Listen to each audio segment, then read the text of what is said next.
So now we're gonna talk about phase change. Phase change occur in many types of wave, including light waves, sound waves, and waves on strings. But this phase change often occur in a reflected wave. So when light is reflected of a more dense medium with higher index of refraction, crest get reflected as true and true get reflected as crest. So the crest blue is reflected as true, which is the orange. So there is a phase change. While the crest blue is reflected as crest orange, so there is no phase change.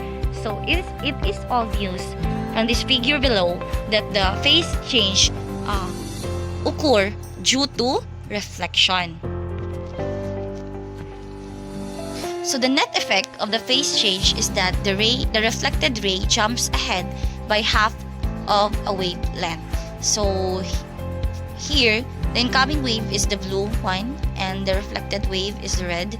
So the red is halfway ahead from the blue, which is the incoming wave.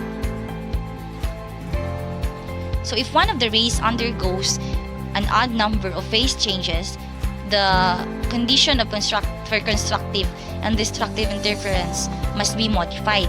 So what is this constructive and destructive interference? So we're gonna talk about that.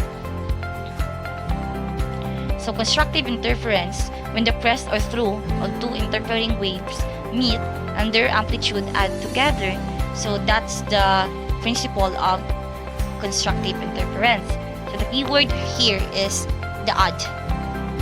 And the destructive interference, when the crest and through of two interfering waves meet and one amplitude subtracts from the other, it is happen when the crest of one wave meets the through. So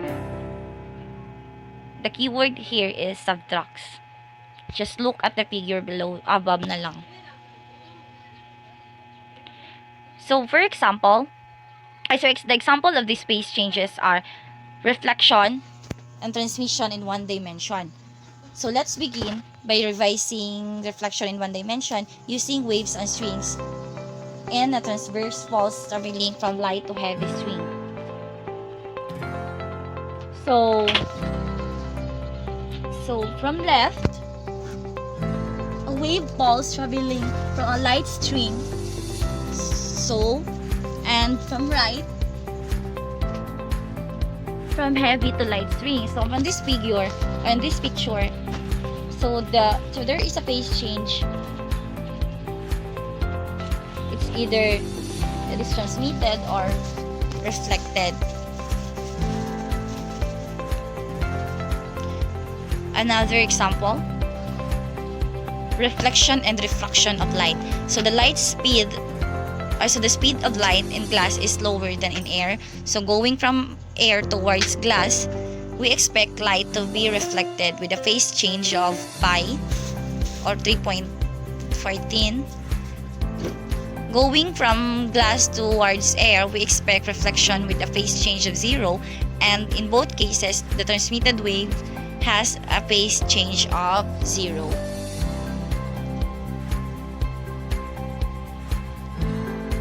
Wavelength and polarization dependent. Phase change on light interacting with a phase change material can lead to coloration change. So in polarization, the phase change occur in a coloration change. By exploiting polarization selective effects, the range of attainable colors during switching of phase change layer is widened. The relative phase shift between the two waves can be altered with a phase shift slider through a range of 0 to 360 degrees.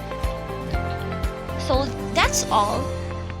But to know more about this phase change in reflectance, transmittance, and polarization, so my group mates will add more. So thank you.